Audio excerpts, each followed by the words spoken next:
People always say culture is about like, foosball tables and ping pong. It should just be like part of the DNA. You should be able to feel it when you walk around, see it in the hallways.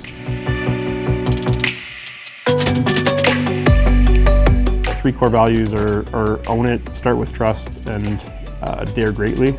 Own it really is about, as you're growing, things break, right? Like the process that worked last week and you had more customers and one day that breaks. So don't wait for someone else to tell you that it needs to get fixed. Dare greatly, like we always say, 7 out of 10 is better than 5 out of 5. Don't be afraid to take risks, and if you fail, that's okay, because if we're not failing, we're not pushing hard enough. And then start with trust is the idea that there's this concept called vulnerability-based trust, right? So high-performing teams are teams that trust each other.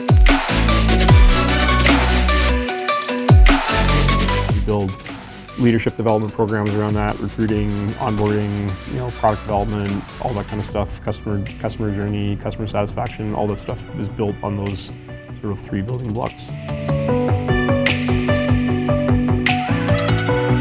I would say probably up until about 75 people, culture was the sum of the personalities in the room. Like, it was just kind of, not to say that we weren't deliberate about it, but for the most part, it was just sort of, it evolved. In our old building, we had multiple floors, right? So you'd see subcultures on each floor, right? And so the culture starts to fragment if you're not careful. And so around 75 for us, we did some work. We set up our core values, did some work to sort of like create that foundation.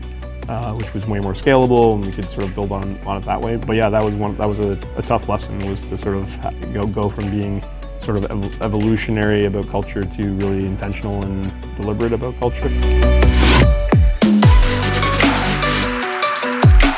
You have to start to build systems of measurement in effect that allow you to sort of see where you have strong culture, where you have room for improvement, and then you have to make all your hiring decisions, performance management decisions, all based on a set of core principles. We do something called employee net promoter score. So net promoter score is a concept in marketing.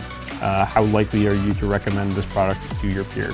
We do that internally. So how likely are you to recommend Miovision to your peer? And we basically measure detractors and promoters internally. And so this provides us like a quantitative measurement of how we're doing with respect to culture.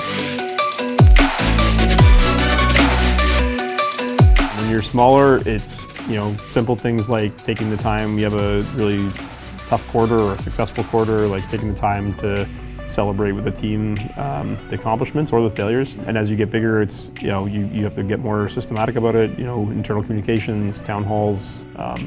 Really sort of over communicating, trying to simplify strategy so that people, regardless of where they are in the business, sales, engineering, operations, they all have the ability to sort of understand the local context of how the strategy impacts their day-to-day. But I mean, step 1 is make sure you have the right people on the team.